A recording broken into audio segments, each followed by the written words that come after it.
So when you see this curve, you find that if we take the price on the y-axis and the quantity on the x-axis, you see that this blue line demand curve is downward sloping, which means that higher the price, lower is the demand, and lower the price, higher is the demand, ceteris paribus, other things being equal.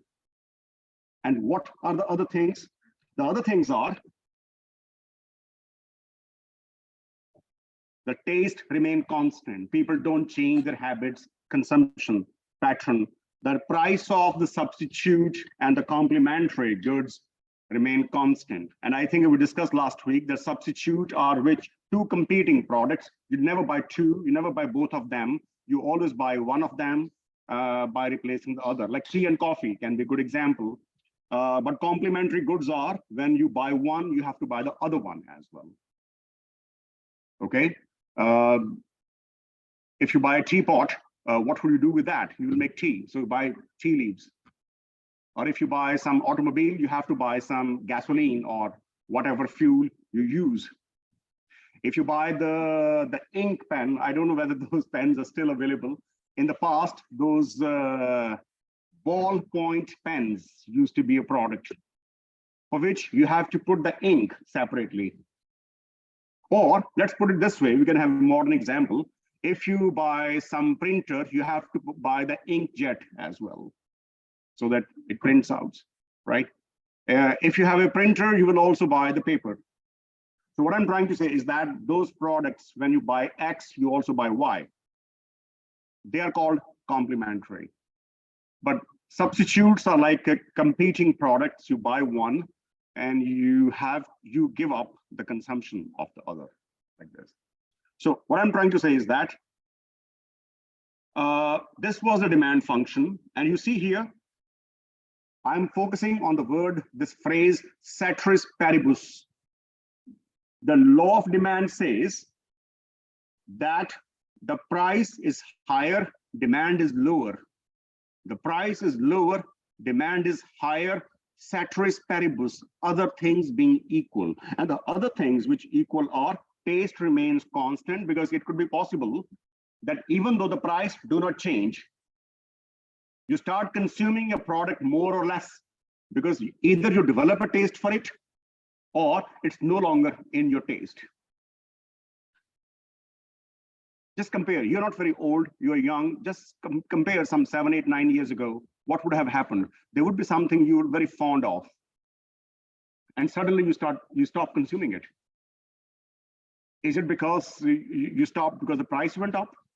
Maybe your consumption pattern changed. You no longer like it.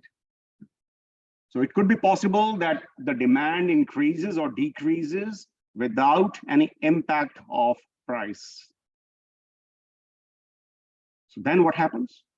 Then the law of demand doesn't work, because what we assume is ceteris paribus. Taste do not change. The number and the price of substitutes do not change. The number of price and complementary goods do not change. Income remains constant. Distribution, whatever distribution is there in the economy, remains constant. You have the same expectation for the future. This is very heroic, unrealistic example. Population do not change. How on earth it will not change? Technology remains constant. So all I'm trying to say is that this curve, downward sloping, only works if we assume, if we have a very big group of assumptions. Ceteris paribus means only thing which change is the price. All other remains constant. But I think, as I said before, this is a massive assumption, and it's an unrealistic assumption. In the real life, in a dynamic world, people change their taste, their habits change, the consumption pattern undergo radical changes. When I see myself, there are many things which I would never consume, sorry, some 15, 20 years ago. Now they're part and parcel of my life. I was so adamant that I would never drive in my life because I hate it, but I have to because of some reasons. So there are many things which we either give up or we adopt The technology exposes you to all type of new gadgets. How can you remain unaffected by technology? You know, the modern generation, it's not possible that you don't get yourself attuned to the technology. So what I'm trying to say is that all this assumption that we have that only price is variable, rest all are static. It doesn't work. But if you want to draw this curve, this downward sloping, you have to assume that only price changes. As you can see, price goes up, price goes down, quantity changes, but there's no taste here. There's no habits here. There is no technology here. Nothing is here. No complementary, no substitutes, only price of X impacting demand of X product. I mean, X here means X product, not X, the X. But can we remain aloof of the other factors? You see here, there's a demand curve, blue, and there is a demand curve, red also. Economists, they realize that how on earth we can assume all other things constant. So therefore, what they say, that if the price do not change, but all other things change, then your demand curve would shift. You become wealthier than before. What happens? Given the price, you consume more. When your wealth was constant, less, you are consuming this much, but now the wealth has increased, you consume more, even though the price do not change. So if you look at this movement of the shift of demand curve, that would show that the ceteris paribus assumption would do not follow. When you are moving along the demand curve, it shows that only price changes, rest all factors are constant. And when we shift from one demand curve to another demand curve, from blue to red, or maybe red to green in the future, then it means that only price is constant, rest all other variables are, or rest all other factors are changing, they are varying. You get my point? It's very important. When you learn it, that on a given demand curve, the only thing which moves is price, and quantity reacts to it. The cause variable is the price change, the effect variable is change in the quantity. But then we have to assume here that all the other factors are constant, okay? But when there is a jump, when there is shift from one demand curve to another demand curve, then we must assume that price is constant, rest everything is changing, varying. This is very important that you learn, that every time the new demand curve comes, it would be because your income has increased, or your wealth has increased, or you are more exposed to new products, you like them, okay? So this way, we need to remember this phenomenon, okay? Is it understandable? Okay, good. Likewise,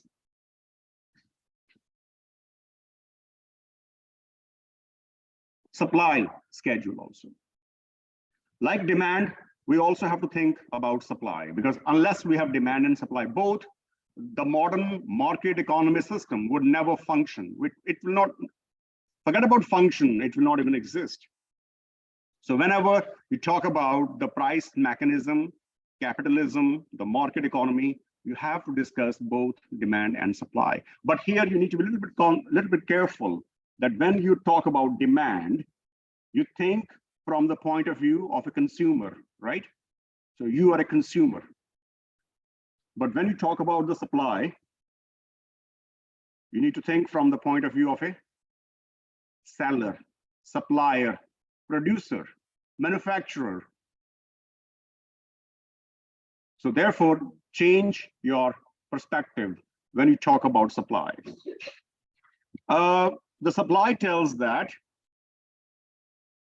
higher the price, as the price increases, the quantity demanded, the quantity supplied increases. Tell me something, as a producer, as a seller, when the price of things which you are producing is going up, would you like to sell more or sell less?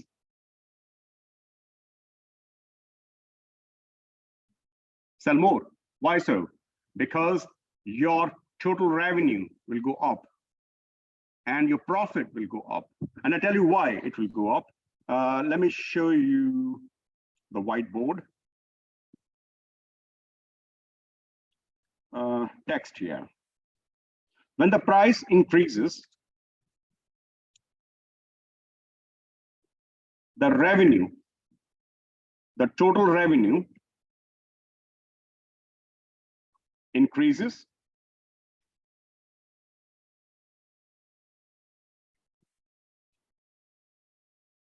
And how do you calculate this total revenue? Well, we can call total revenue as TR. And TR is equal to the price per unit multiplied by quantity you sell. And you also need to be careful that the total cost is also something which exists, and we can call total cost as TC. And TC is the average cost of production times the quantity you are producing. When the price goes up, what happens? The cost doesn't go up instantly, because in a given time, the cost is constant. Because see the timeline, when do you sell something? When you sell something, when you go in a contract of selling something, the product is either ready or in the process. In any situation, your average cost is constant. When your average cost is constant and the price is going up, therefore, the gap between the P and AC, the average cost, increases with the rise in the price of product or service, which leads to higher profits. So this is the ultimate goal. Why an organization is willing to supply more when the price is more. It is because in the given time span, the cost is constant, whereas the price is going up. Therefore, the gap between total revenue and total cost increases. And how do we calculate the profit? The profit is equal to the total revenue minus total cost. With the increase in the price, of course, in the long run, cost is also affected. Like I was discussing with you in the morning when we met, that is it the rent which is causing the price of the other products, or is it the other products which causes increase in the rent? So the idea is that in the given time, with the increase in the price, the gap between the total revenue and total cost will widen. Hence, the price increase is welcomed by suppliers, because this pushes the profits up, and that's what they were looking for. I'm not saying that the profit is the only motive of the business organizations, but it's one of the very strategic motive of the companies to increase profit. In fact, you can become very eco-friendly, environmental friendly. You can give much better facilities to your employees, and you can be more responsible if there is a profit. If you're a bankrupt company, you are occurring losses constantly, loss after loss, more loss than before. And in this situation, what happens? The companies start cutting the cost. And if they're cutting the cost, then all these phrases like eco-friendliness, environmental savviness, technology-driven innovation, increasing the facilities for the employees, all these things go to the back burner. And this is what exactly happened in case of British Petroleum, BP, the Gulf of Mexico thing, which happened some, I would say about 12 years ago. And this was the exact outcome because the BPs, the oil prices were going down then. The oil companies were suffering. The losses were increasing. And now the BP's board of directors is meeting and deciding that where can they cut the cost. And obviously the first thing came was that can we cut our safety measures? And then one of their, in the board of directors, this chief security officer, he raises his hand and he says, you know what are we talking about? Do you know that this is exactly the time? Now is the exact time when we need to replace the entire safety plant. This is already due. If we keep using the same security apparatus, it will break down. And once it breaks down, guess what will happen? The oil and all the wastage will come freely floating in the Gulf of Mexico. And you see how many million people live close to Gulf of Mexico. How many, the navigation, the shipping, and the sea life, and there are some nice, very well, very widely visited beaches, and there is a tourism industry and whatnot. But they didn't care because they were so compressed by the falling profits thanks to rising cost and falling revenues that they say, no, let's hope that since there has not been any accident in the last 5 years, so let's hope that we can live without changing the old plant and replacing by the new plant. Let's postpone it for another 1 year and let's hope for the best. But it didn't work. What happened then? After a few months, the plant broke down. There was some leakage already, but they were ignored. Again, the reason, falling prices, thus falling revenue, rising average cost, thus rising total cost, and resultantly shrinking profits to the extent that now they are having loss year after year after year.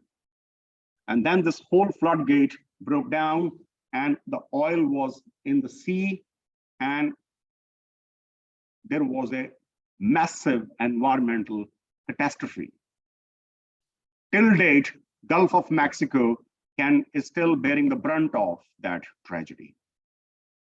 So therefore, what I'm trying to say is that profit is not the sole motive of the business organizations, but it is a very strategic goal of the companies. They can't ignore it, okay?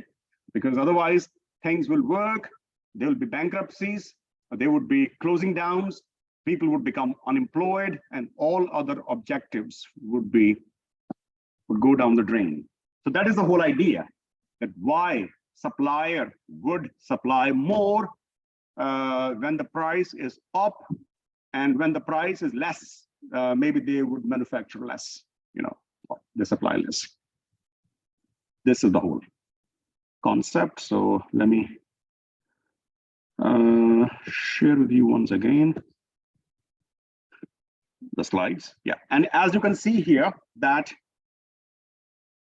the supplier, if there are many farmers, so one farmer would increase his or her supply when the price is going up. And if we club all the farmers living in the society, in the economy, then that would make the market supply curve. So when we aggregate the individuals, it becomes the market supply, right? Like market demand we had. And then we can see that the supply curve is upward sloping. In other words, in the economy, when the price goes up, there'll be more supply of the product. Higher price, even higher supply. So much so that we reach a stage, then we cannot supply more because the supply cannot be limitless. Always remember, because with the supply is produced, supply is the outcome of the combination of factors.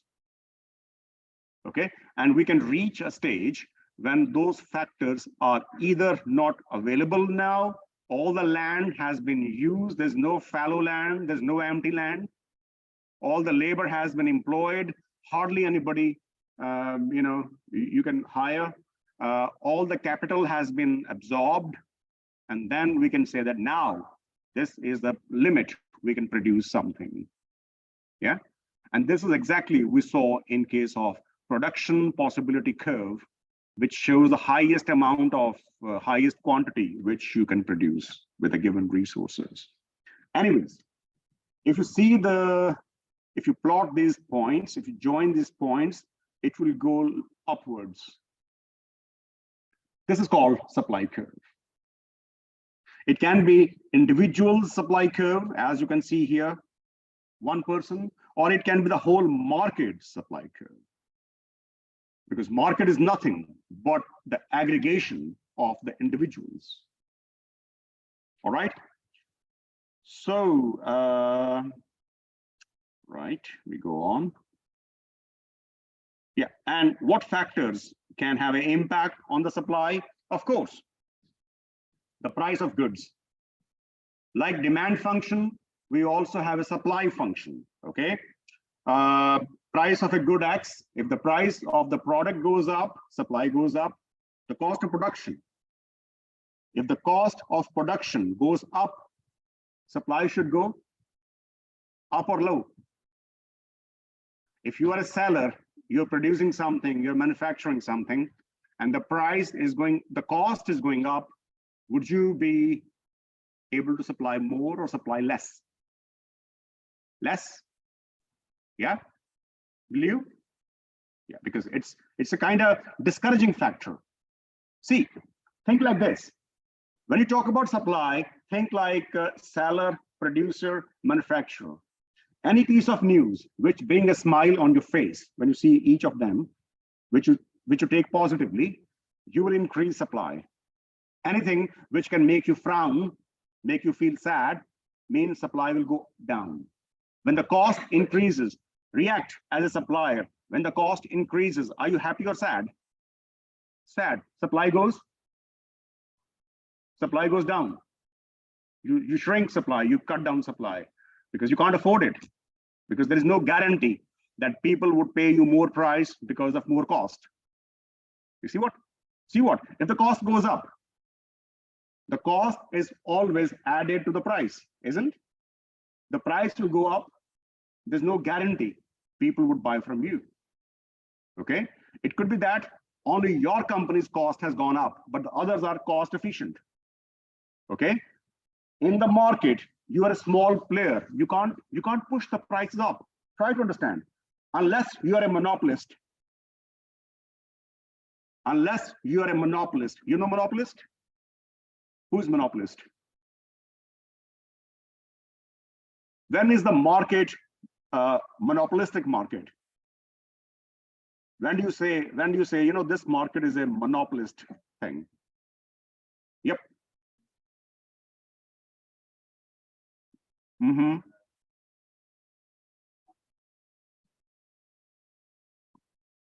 Good. So now you asked me, I want to introduce you a few more words and phrases. That's a very important point, the cost. This has compelled me to discuss a little bit, go off the tangent, but this is very important. Very quickly. Let me go to the next one.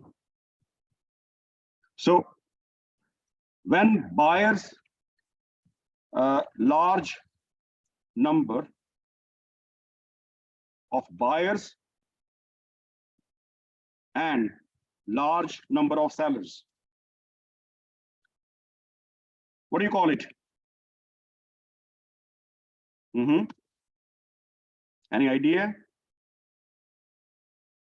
Like normal happens that there are a large number of, if you go in case Kusta, city center, you want to buy clothes, there are many buyers, but there are many sellers also. Is there only one shop which sells clothes?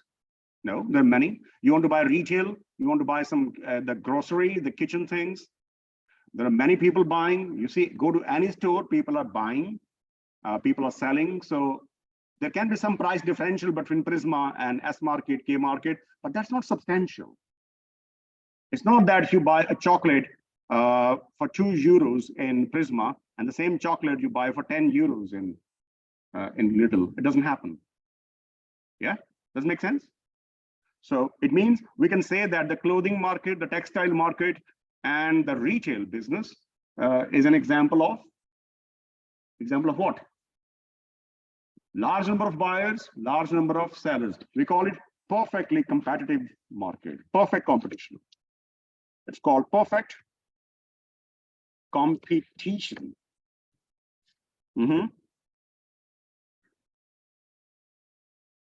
Does it make sense? The second situation could be that there are large number of buyers and only one seller.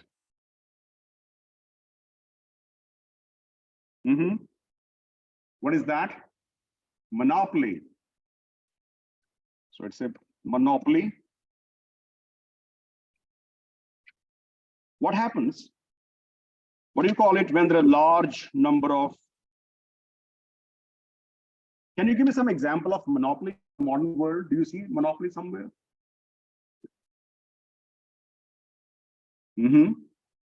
Sorry, Apple?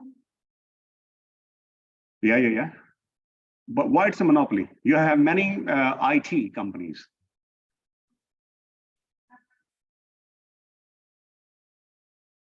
I think being powerful is similar, but not same. They are comparable. Of course, more power means you wipe out your competitors and you are the only one ruling the roost. That's a different thing. But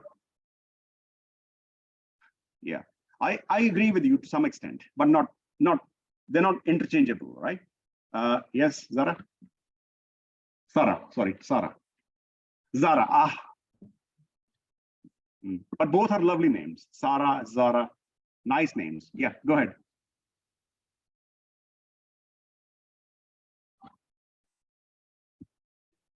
The different variants of monopoly could be that the monopoly, as you said in case of the cigarette manufacturing company, the private monopoly, and as you said about the state monopoly, and the example of this VR, the public transport system, the train system in Finland, that's a state monopoly. But again, whether the private monopoly or the state monopoly, which one we pick up, it depends upon an important factor is that what is the ideology of the state. If the state's ideology is welfareness, then that public monopoly would be to create a welfare system in the country, and they will not be so much price oriented. They would be rather subsidizing. So that maybe the cost is more by taking a passenger from Jyväskylä to Helsinki, but the state is charging, despite being a monopolist, the state is charging lesser price. So even on purpose, they have a loss. They purposefully, knowingly, they are incurring the loss because they are subsidizing the transport thing. But if the same service is provided by the private sector, they can't have, let's be fair to the private sector. They cannot deliberately have loss because the loss is not sustainable. For the public sector, the loss is sustainable because they have the other sources through which they can cover up the loss. As you said, this very Robin Hood-ness thing that they can get more resources by increasing the prices of some less important things, right? Or increasing the taxes on rich people, get the money and on purpose start selling transportation, health, education to the people below the cost, knowingly. Then monopoly is a good example of monopoly. So if somebody asks you, is monopoly always bad? Then you should be very careful that no, not always bad. We need to distinguish between the private monopoly and the public monopoly. Can I ask you one thing? I'm giving a big statement and please counter me. Is private monopoly always bad? We know that if there's a comparison between the private monopoly and the state monopoly, it seems that the state monopoly is more benevolent, is more gracious, is more generous in comparison to the private monopoly. But now my question is that, is private monopoly always bad? Can you give this sweeping statement? Is private monopoly always bad? No, it's not always bad. If the banking, if the state regulations, even though the company which comes in the picture is a private company, but if state regulation, accountability of the company is in a nice way, in a proper way, then the private sector will also play the role of a good monopoly. Okay, so it depends upon many factors. Okay, sorry.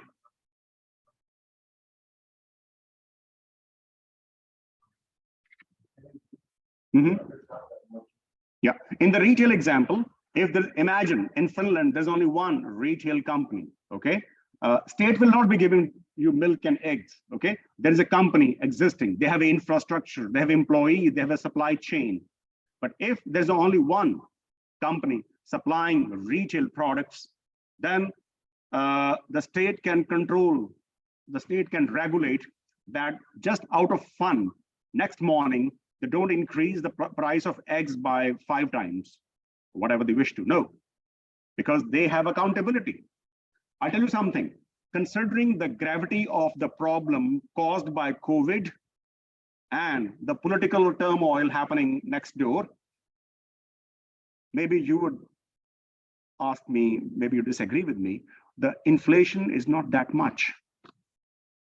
If you exactly see the law of proportion, in what proportion inflation should be, and inflation is in comparison to what is happening around, I would say that inflation is still controlled.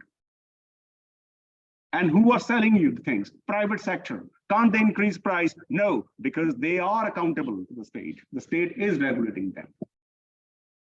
State is, number one, is using the whip, regulating them. Hey, don't dare to increase the price. And on the other hand, they're also giving them some subsidies and tax concessions so that these companies also do not turn bankrupt. So it's like a carrot and stick policy we use.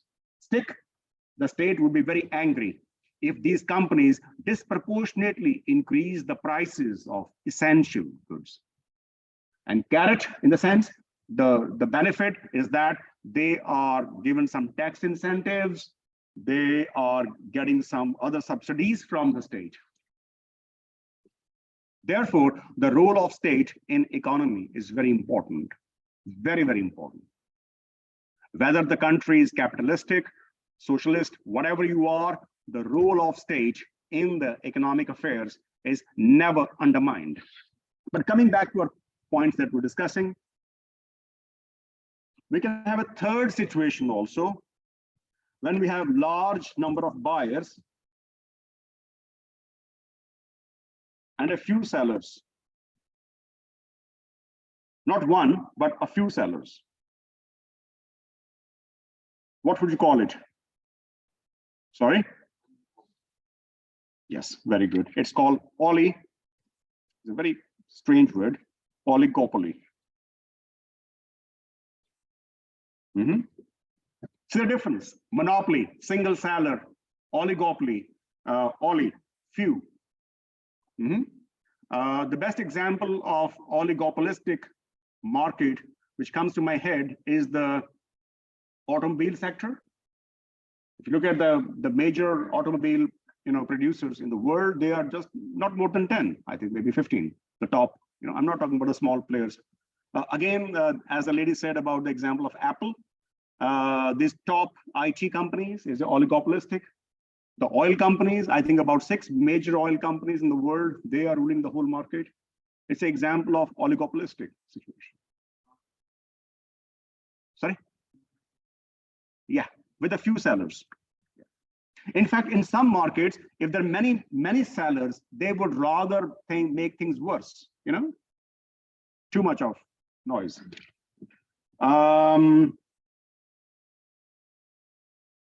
What if there are large number of buyers? So I don't write it again, but exactly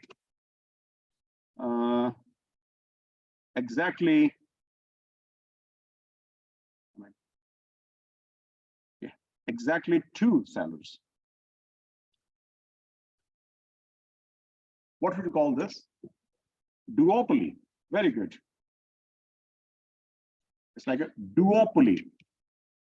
Like you can say that the most of the beverage market is between Coke and Pepsi.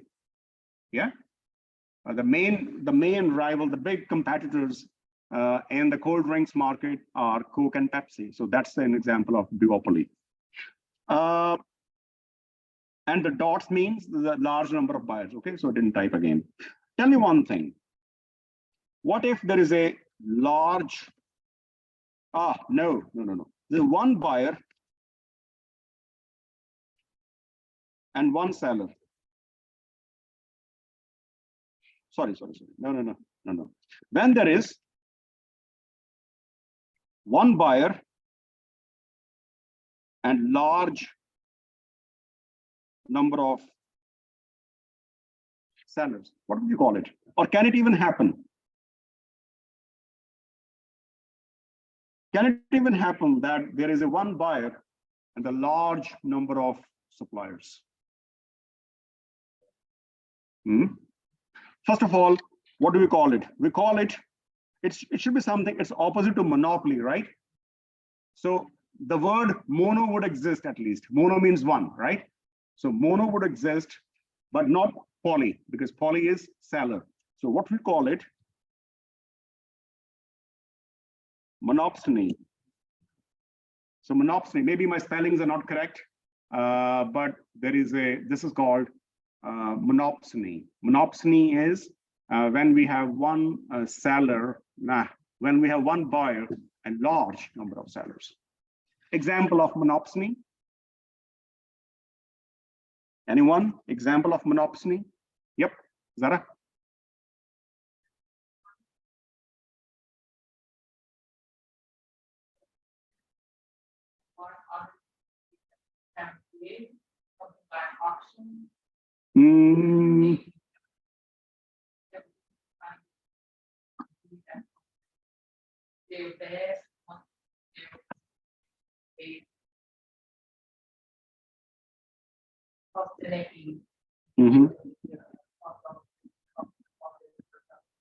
The lower bar.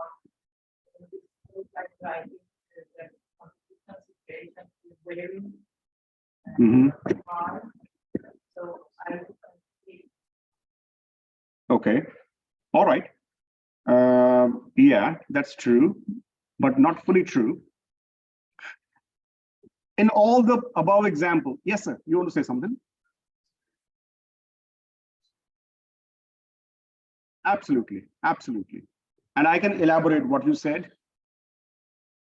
In the above example, monopoly, perfect competition, oligopoly, duopoly, we are talking about the consumer, the B2C market, the, how to say, what do you call it? Like the buyer to consumer market, right? But see the B2B, the business to business thing. Take an example of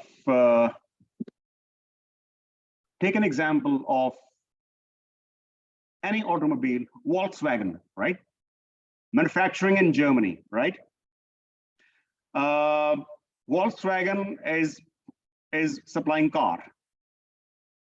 But tell me one thing, car has thousands of components. Are all of them manufactured in Volkswagen's manufacturing capacity? Or what are they are subcontracted? I'm sure, I don't know where the main plant of Volkswagen is at, but I'm sure that in that region where the main plant is, there will be some small, medium enterprises who are producing components for Volkswagen. Volkswagen tell them, hey, this is the design, this is the product we need, these are the specifications, make it. Like tailor-made products, made to order things. You know, when you go to some tailor and ask, you know what, I don't want to buy the jacket which is hanging in the store, but take my own measurement and stitch it. This type of thing. So Volkswagen would be giving strong instructions to those small hundreds of people, hundreds of companies. The guys, I need the battery part, I need the plastic products, I need this thing, that thing. Okay, they are making it. And what happens then? All those things come back to the main plant and where those are assembled. Now, what happens here?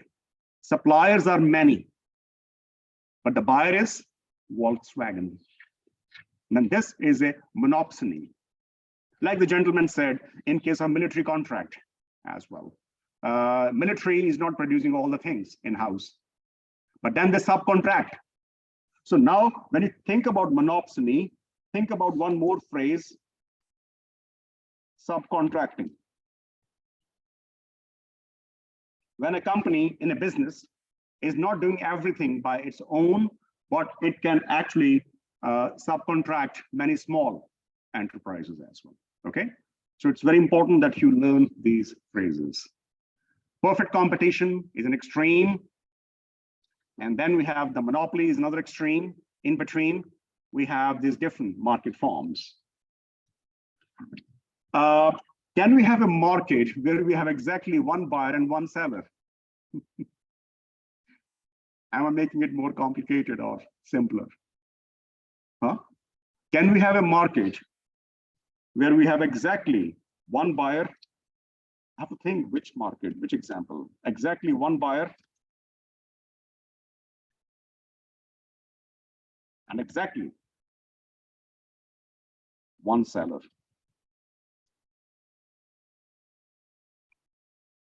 It's called bilateral monopoly. So it's like a mutual monopoly. Yeah. It's called bilateral monopoly. Buyer, so it's like for buyer, seller is a monopolist, and for seller, buyer is a monopolist. So it's a bilateral monopoly. Yes.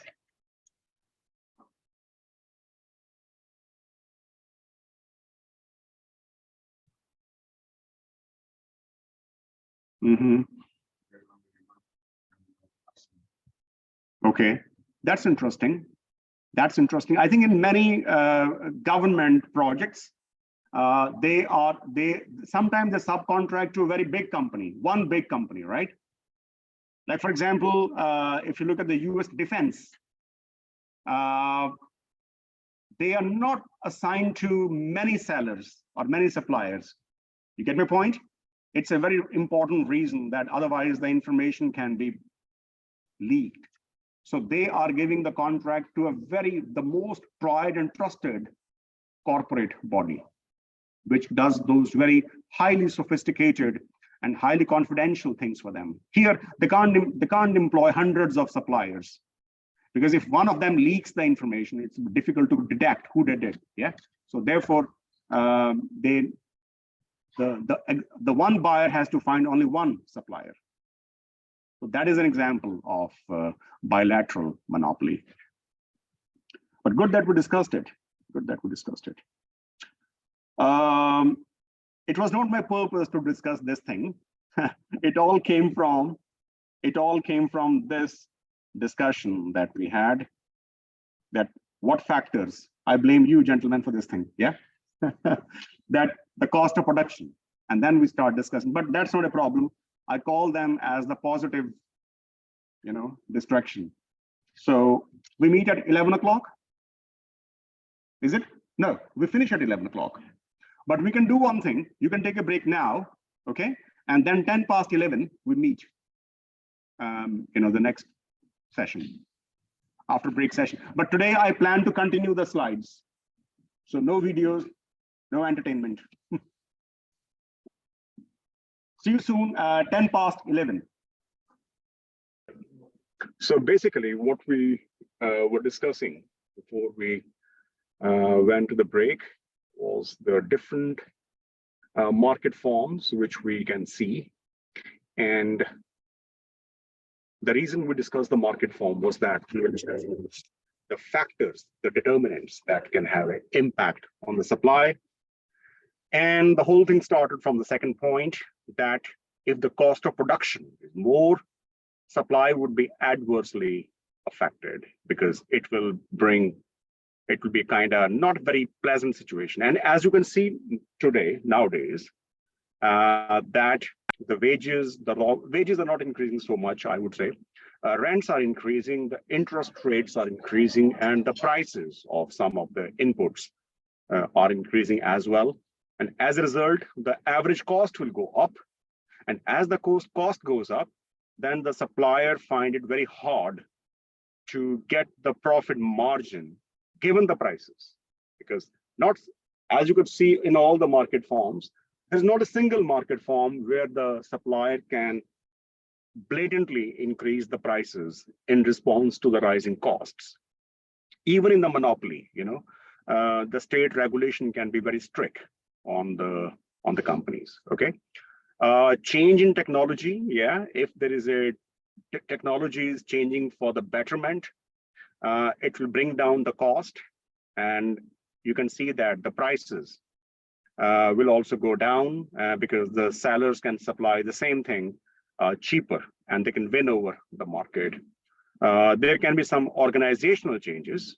For instance, you can find some better leadership. You can change your processes.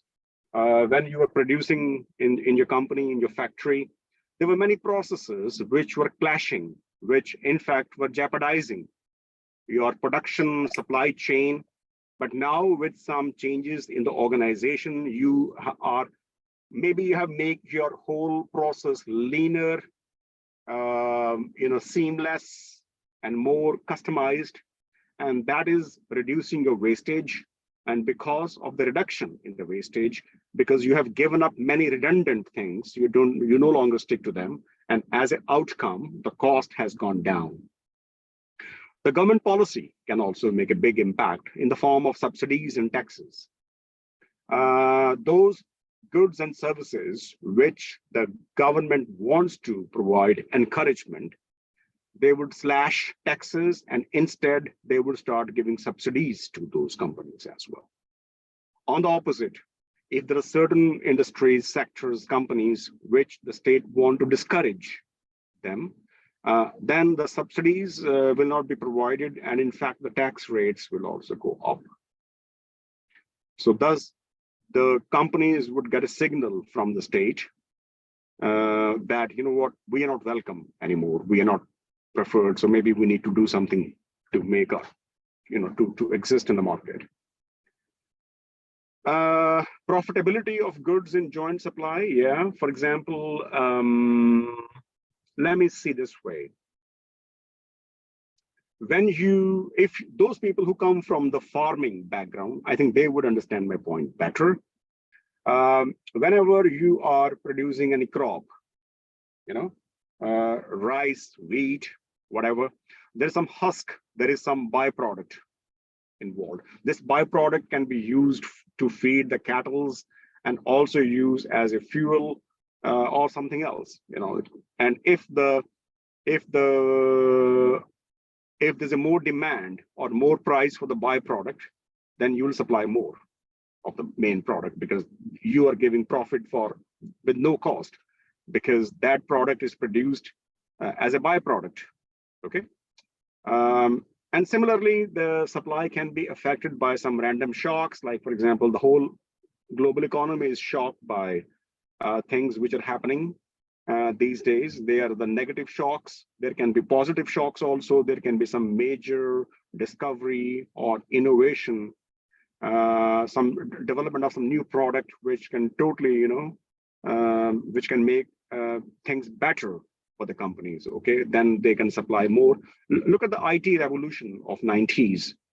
That was a classic example. In many Asian countries, their future changed for betterment forever, I would say, because the IT revolution make those companies so successful. And then the aims of the producers and some other points as well. So there are many factors. There is a series of factors which can have an impact on the supply of the product. Okay. There are some factors, I couldn't cover all of them. Of course, I can't, because there are infinite number of factors which could have impact on supply. But is something coming in your mind, the factor which can be very important to determine the supply of products, which probably is not coming here? So do you think any other factor which can have an impact on the supply? Sorry? Say again?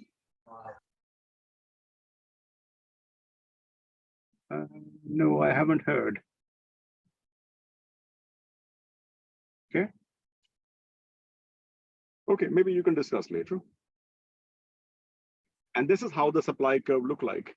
And you can see here that we have three colored supply. The green one, if you notice, I hope you can see that the cursor is moving on the supply. So if there's you can see that if supply is increasing, it's something similar to what we discussed in the morning about the price and the shift in the demand curve. If supply is increasing, sorry, could you please? So if the supply is increasing, as I hope you can see from the cursor, that the price is increasing, and because of the price increase, supply is increasing. This is called increase in the price, because here the supply is increasing, sorry, increase in the supply, because here the increase and decrease is only because of the price. But if supply increases or decreases because of some other factors, try to understand, I'm repeating the same thing, but now I'm telling you in the context of supply. The law of supply says that if the supply increases because the price increases, and if the supply decreases because the price decreases, ceteris paribus, means the other things being equal. The other things are here. The cost of production remains same, input prices remain same, technology is constant, profitability is constant, aims of the producers remain constant, number of suppliers remain constant. So if all other factors remain constant, and the only factor which is moving, varying, is the price of good, then the movement would be along the supply curve. So you will only going up and down this green supply curve. But if there's a change in the other factors,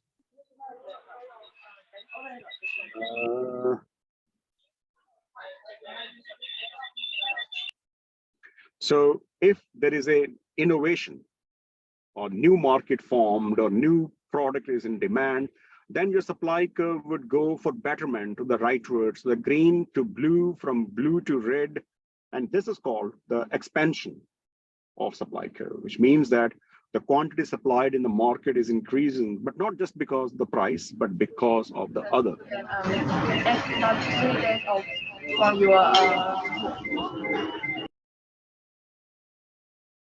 Okay.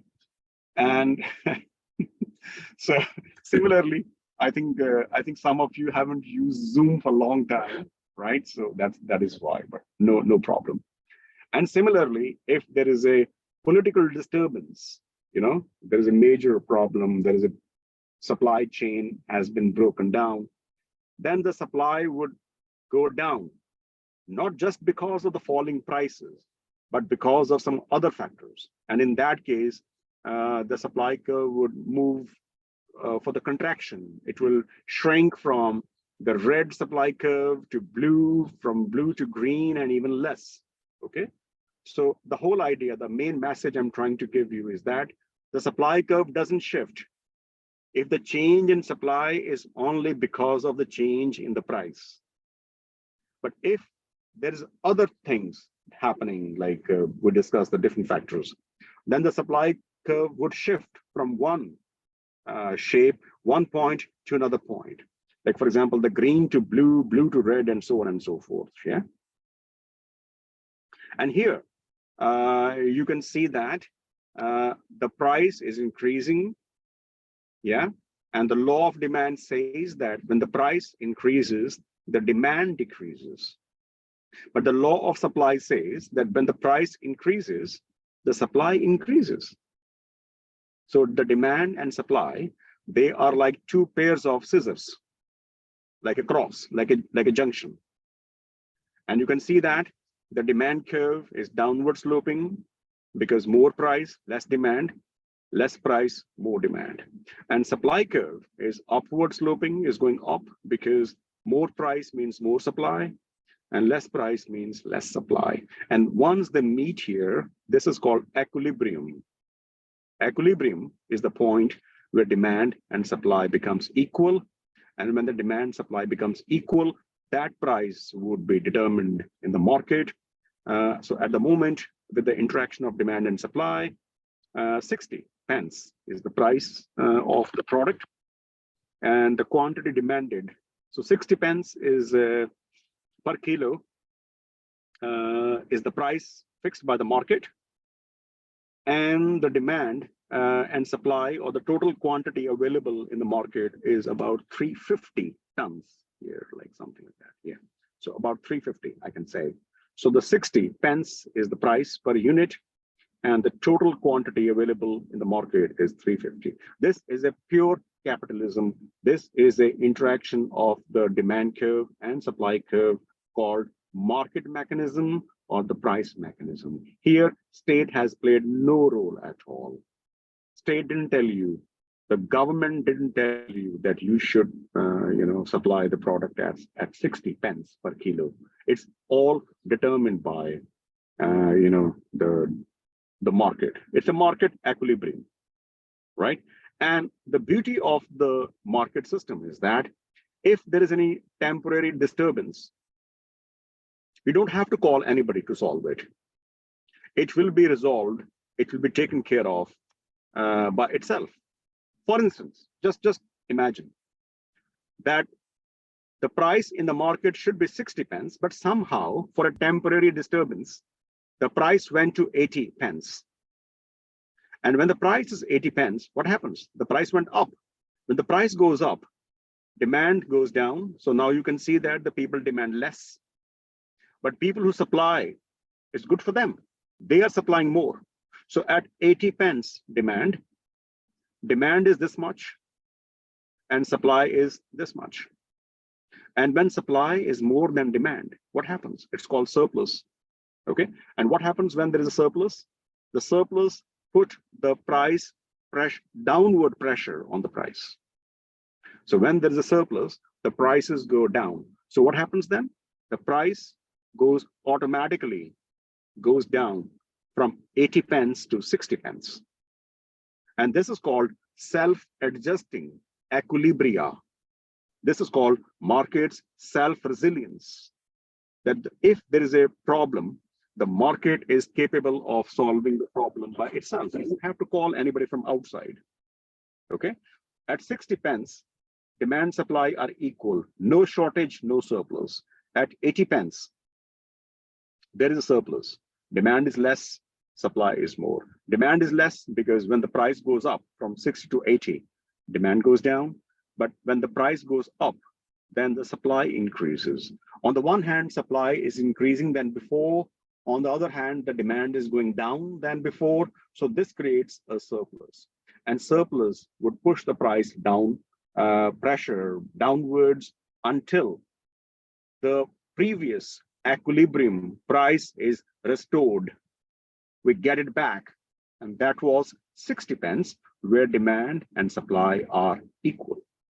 This is called self-adjusting mechanism. This is the beauty of the market economy, that this is so resilient, so flexible that the things become automatically adjusted without calling anybody. And then if there is some temporary disturbance and the price drops from 60 to 40, 60 is the equilibrium, the price drops to 40, then what happens? When the price drops, demand increases. You can see the demand curve, the demand is increasing, it has gone up. But when the price drops, it's a discouragement to supplier. And you can see that at 40 pence, the supply is less. So what happens now? Demand is more, supply is less. And when demand is more and supply is less, that situation is called shortage. And what is the outcome of shortage? Shortage have a upward pressure on the price. The price start moving from 40 to 60 until demand supply becomes equal. Look, I'm trying to focus time and again this thing that the market is adjusting by itself. You can see my hand moving, but we use a phrase called invisible hand.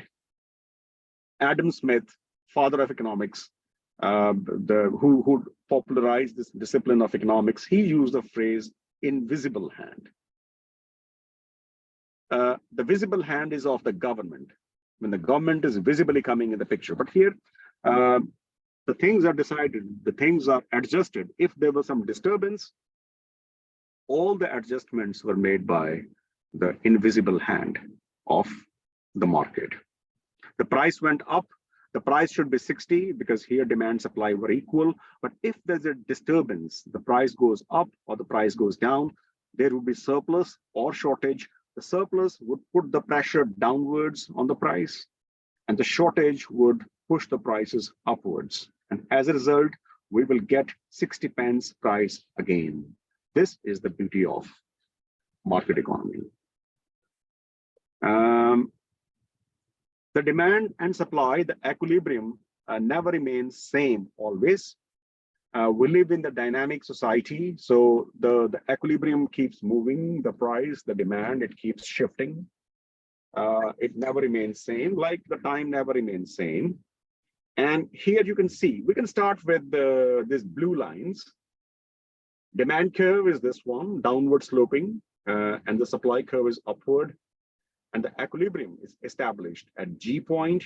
And here, the price per kilo is PO1, and the quantity which is available in the market is OQ1.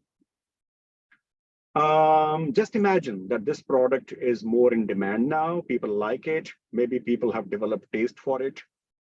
Maybe this product is improved in terms of technology. Maybe this product has wiped out other competing products. And as a result, we find that the demand has gone up. Demand has gone up not because the price has fallen, but the demand has gone up from blue line to the red line because of some other non-price factors.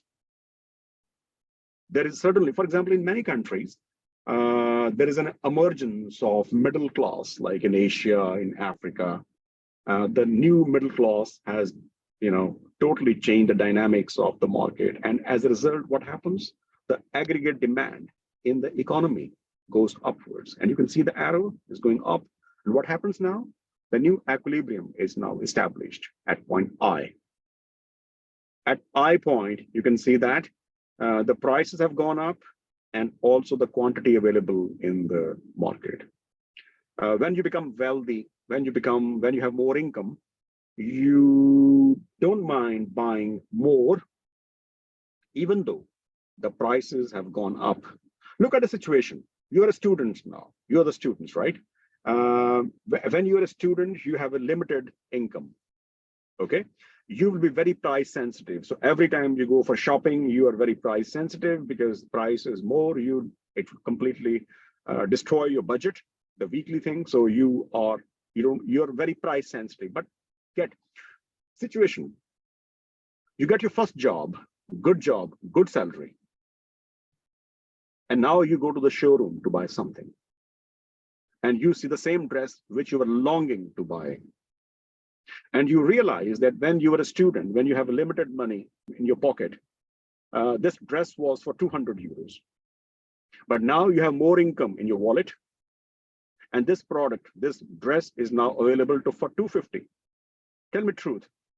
Will you buy or will you not? I'm sure you will buy. Because now you can afford it. But isn't against the law of demand. The law of demand tells that when the price goes up, demand should go down. But in this example, the price is up, but you're demanding more. Earlier, you have 0 dress of this type. Now you have 1 dress of this type. So demand has gone up despite price is more. It is because your income has increased. So the income impact is so strong that you don't care about the price effect. So this is why you may run into situation, you may experience some situations when you are buying more despite the price being higher. But then you will no longer be on the same demand curve. Then the demand curve would go upwards. Okay, there will be a shift in the demand curve from maybe blue line, as you can see, the previous demand curve, and now you jump over to this red one. So the whole market dynamic has changed. The price can also change if there is same demand, like in the previous example, the example which I just gave you, demand is changing, but supply is constant. But here, demand is constant and supply is dynamic. And here you can see that the blue line demand curve and the blue line supply curve, the equilibrium is at G. The price in the market is PO1 and the quantity available is OQ01. Yeah. And now what happened is that because the inputs have become expensive, raw material is more expensive now, labor is, the wages have gone up, tax has increased, the political scenario is so toxic around you, the market is in recession. Due to all these adverse factors, what happens?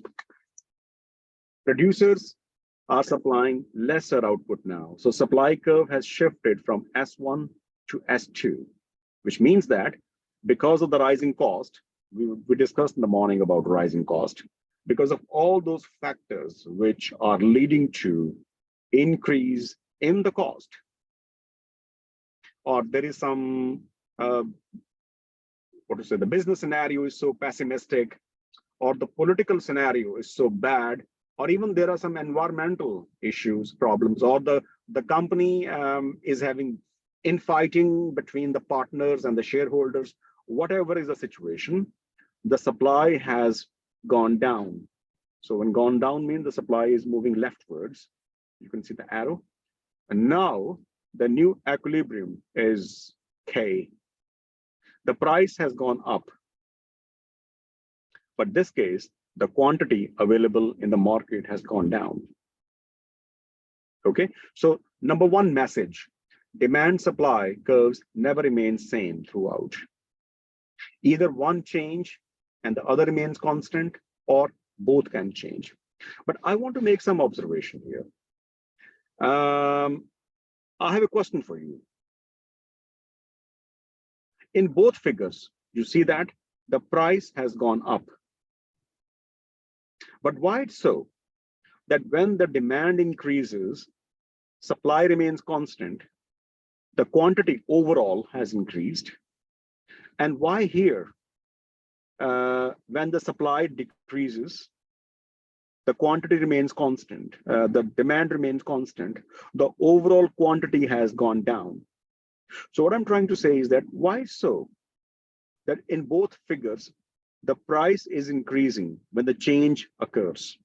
But why so? That in the first case, the quantity is increasing, and in the second case, the quantity is decreasing. This is a question for you. Try to work it out. What can be the possible answer? And I give you 2 minutes for this. There is a phenomenon. This picture, I didn't realize until now that this figure is so important. I mean, these two figures are so important. It reminds me of a concept called inflation. I'm sure you all have heard this phrase, inflation. Inflation is when there is an increase in the price, even though the exact definition of inflation is that when there is a substantial, consistent increase in the prices of several products and services. But I can confine in this example, inflation as a price increase. In both cases, as an outcome of the disturbance, of the market disturbance, there is inflation. In both figures, the previous price was PO1 and the new price was PO2. So it means the price in both examples have gone up.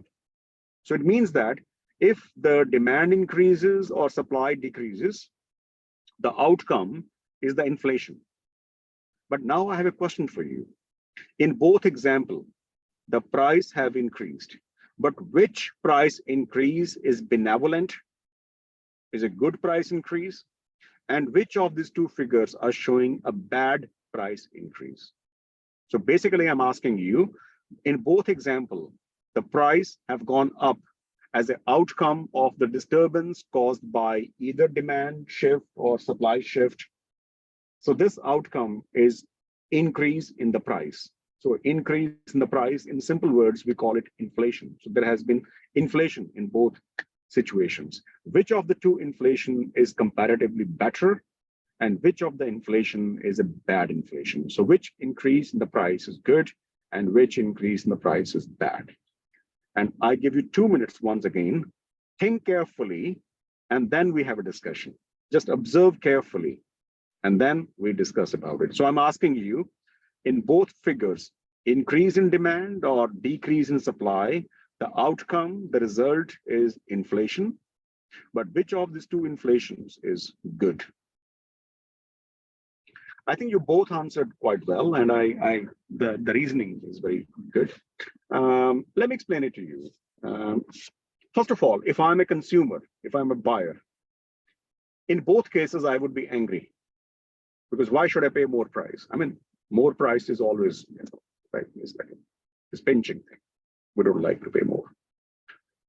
But the good thing, in the first case, when there's change in demand, that there is a more quantity available in the market. More quantity means there is more income, there's more output, there is employment. Income, output, employment basically are more than before, despite the price has increased. So in other words, even though I have something to feel bad about, and that is the increase in the prices, but the something to compensate, something to feel good about is that people have more quantity available, the level of income is more, there is more employment than before. People have jobs. See what? If people have jobs, they don't mind paying more prices. On the other hand, in the second example, the prices have gone up, but the quantity have gone down. Falling quantity means falling income, falling output, falling employment. Not only the prices are up. So this is like a double whammy. So you are now sandwiched by two evils. The one evil is that you are paying more price. And the second evil is that you might have lost job as well. The first thing is that the price is increasing, the rents are up, apartments are becoming more expensive, groceries becoming more expensive, but you have a job. You can pay it. You can get the money from your employer. But the second example is that the price have gone up, there is a occurrence of inflation, but then at the same time, people have lost jobs as well. The second one is a tragedy. Now, to give them some scientific names, the first picture, the change in demand. Here, the inflation, I would call it demand pull inflation. Demand pull inflation is that inflation which is caused by the increase in demand, as you can see from this increase from blue line to red line in demand.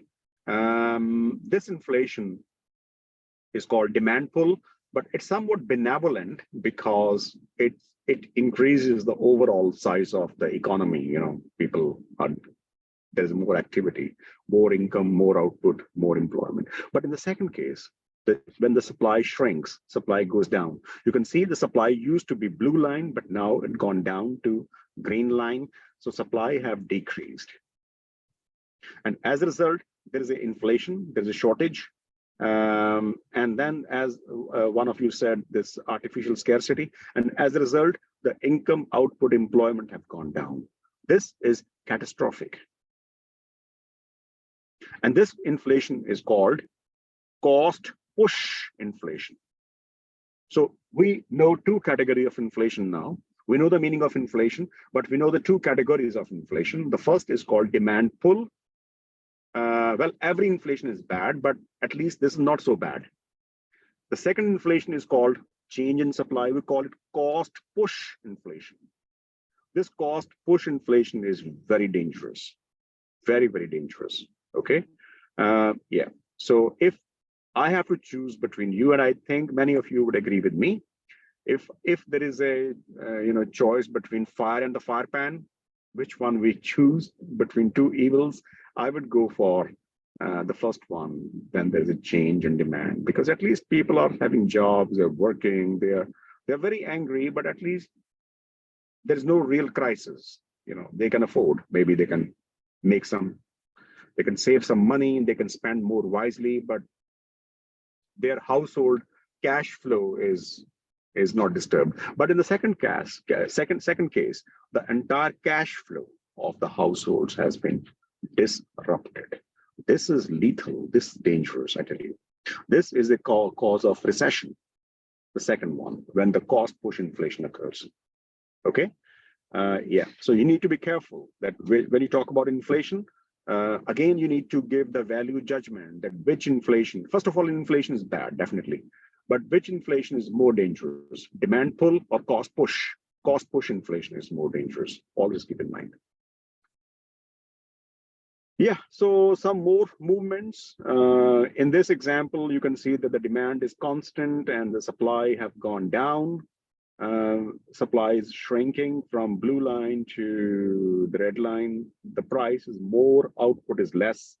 So obviously, this is the cost push inflation, again, example. The right one, that there is a change in demand and change in supply. So just compare. There was a blue demand curve, D1, and there was a blue supply curve, S1. So there was equilibrium at A. The price was 20 pence per kilo unit, whatever. And the total amount of quantity available was 1,000 units. But now what happened? The demand goes up. Okay, on the one hand, demand increases, but on the other hand, supply decreases.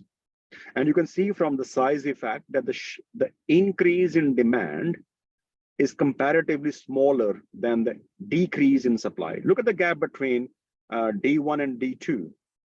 There is an increase in the demand, but the span, the gap between D1 and D2 is comparatively less. When you compare the decrease in supply from S1 to S2, look at that, the gap between them is more. So if the demand increased by 4%, maybe supply decreased by 10%. Both factors can add to inflation. When demand is more than before, price will increase. But when supply is less than before, when the demand is more than before, price will increase. And when the supply is less than before, the price will increase. And now both things have occurred. Demand has increased, supply has decreased, and definitely there would be inflation in the economy. But point here is that, is the quantity more than before or the quantity less than before? Since the impact of falling supply is more than the impact of increasing demand, therefore, in net terms, overall, the quantity available would be shrinking. So let's solve. Maybe you will understand this way. If I new share, okay, I can quickly draw. If this is the demand curve, let's call it D1, and this is supply curve S1. Okay, if the demand increases marginally to D2, and supply decreases massively, you can see that I'm taking deliberately the gap between S and S1, the gap between S1 and S2. I'm doing it large on purpose, S2, yeah. So the previous equilibrium was here, E, because here D1 and S1 were meeting, and the price used to be this, OP, let's call it origin, P, and the price, the quantity was OQ1. But now the new demand curve is D2 and the new supply curve is S2. And this is the new equilibrium. We call it E2. And at E2, you can see that the price is definitely more. But the thing is that it is called P1, P2. But the quantity available is decreased due to. So this is an example of cost push inflation when there is a more price in the economy, but there is more unemployment also. But now I have a benevolent inflation. So let's say this is demand curve. Let's call it D1. And this is the supply curve, S1. The equilibrium is E1. The price is P1. And the quantity available of the employment, whatever, is Q1. Now demand increases, but I on purpose increase the demand more. So look, I have taken a wide gap between D1 and D2. But at the same time, supply goes down, but supply doesn't decrease much this time. As you can see, I chose on purpose that it doesn't go too much less. Now the new equilibrium is here at E2, because that's where D2 and S2 meet. The new price is B2, which is bad. We are angry. But at least one good news is that the quantity is more than before. So the income output employment in the economy is more. So therefore, here we can say the effect of cost push inflation is more prolific.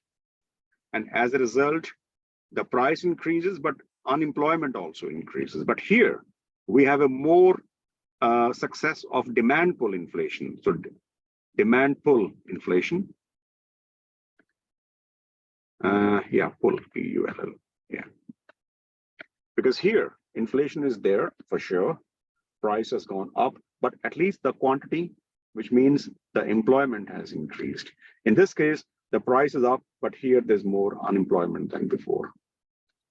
So therefore, it's very important as a student of economics for you to understand that, is this inflation employment generating inflation?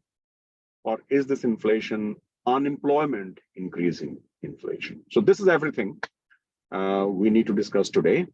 We still have some parts of this chapter left, this topic left. So when we meet next week, we shall discuss it and we will go for it. Please remember one thing, that the next week when we meet, the first session definitely would be in the auditorium, but the second session will be through Zoom. And the link which I sent to you, the Zoom link, we shall use the same link next week as well. And by the way, this is exactly the same link which our students in who are not in Finland are following. So, so basically, yeah. So with this, we close our meeting. And if you have any questions, any comments, please feel free to share with me.